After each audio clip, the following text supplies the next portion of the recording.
আজকের ভিডিওটিতে 2025 সালের মাধ্যমিক এবিটিএ টেস্ট পেপারের পেজ নাম্বার 324-এর জিওগ্রাফির অবজেক্টিভস কোশ্চেন সলভ করব। সমস্ত উত্তরের পিডিএফ আমার টেলিগ্রাম ও হোয়াটসঅ্যাপ চ্যানেলে তোমরা পেয়ে যাবে। সবার প্রথমে সঠিক উত্তর নির্বাচন দিয়ে শুরু করব। প্রথম প্রশ্নে বলা হয়েছে বহির্জাত প্রক্রিয়াগুলির মধ্যে সবচেয়ে বেশি প্রভাব ফেলে, তো এর উত্তর হবে নদী। তারপরের প্রশ্ন মরু অঞ্চলের শুষ্ক নদীখাতকে বলা হয়, তো এর উত্তর হবে ওয়াদি। তারপরের প্রশ্ন হচ্ছে ওজোন গহ্বর সৃষ্টির জন্য দায়ী গ্যাস হলো, তো এর উত্তর হচ্ছে ফ্রেয়ন গ্যাস। তারপরের প্রশ্ন রকি পার্বত্য অঞ্চলে প্রবাহিত শীতল স্থানীয় বায়ু হলো, তো এর উত্তর হচ্ছে ব্লিজার্ড। তারপরের প্রশ্ন মোজাম্বিক ও মাদাগাস্কার স্রোতের মিলিত নাম, তো এর উত্তর হচ্ছে আগুল হাস স্রোত। তারপরের প্রশ্ন বায়ুর আর্দ্রতা মাপক যন্ত্র হলো, তো এর উত্তর হবে হাইগ্রোমিটার। তারপরের প্রশ্ন ল্যান্ডফিল থেকে উৎপন্ন গ্যাস হলো, তো এর উত্তর হচ্ছে মিথেন গ্যাস।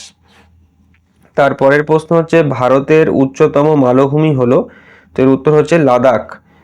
তারপরের প্রশ্ন ভারতের সর্বপ্রথম কার্যকরী নদী পরিকল্পনা হলো, তো এর উত্তর হচ্ছে দামোদর পরিকল্পনা।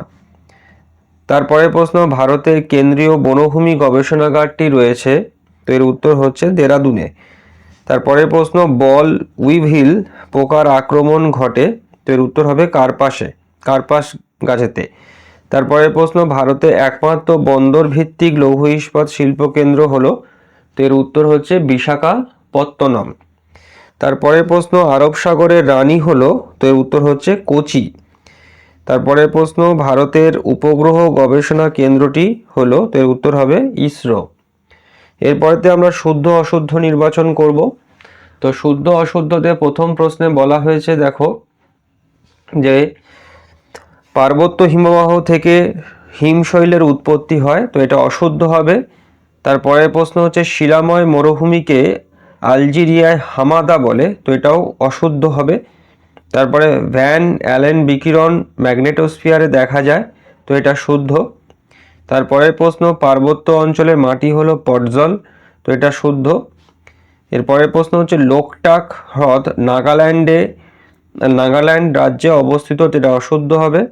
তারপরের প্রশ্ন গঙ্গা নদীর নিম্ন প্রবাহে সর্বাধিক দূষণ দেখা যায়, তো এটা শুদ্ধ হবে।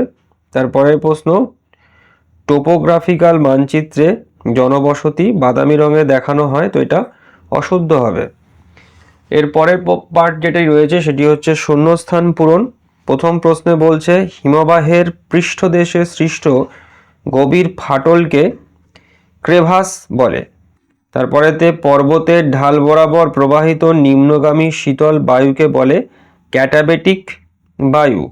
তারপরে বায়ুচাপ মিলিবার এককে মাপা হয়। তারপরে প্রশ্ন ডগার্স ব্যাংক মগ্নচড়া আটলান্টিক মহাসাগরে সৃষ্টি হয়েছে। তারপরে প্রশ্ন পারদ দূষণের ফলে মিনামাটা রোগ হয়। তারপরে আখ চাষে রেটুন প্রথা প্রয়োগ করা হয়।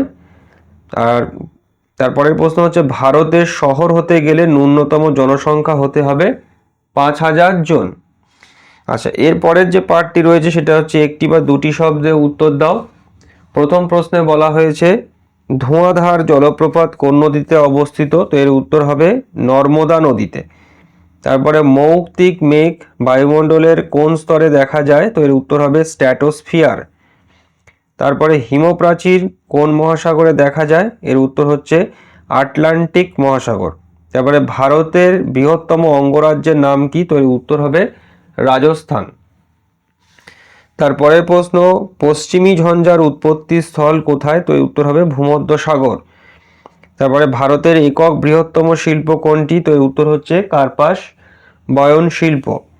তারপরে মহাকাশে কৃত্রিম উপগ্রহ যেখানে রাখা হয় তাকে কি বলে, তো এর উত্তর হবে প্ল্যাটফর্ম। তারপরের প্রশ্ন হচ্ছে ভারতের সর্বাধিক জনঘনত্বযুক্ত রাজ্য কোনটি, তো এর উত্তর হবে বিহার। এরপরেতে স্তম্ভ মেলানো বাম দিক ডান দিক মেলানো।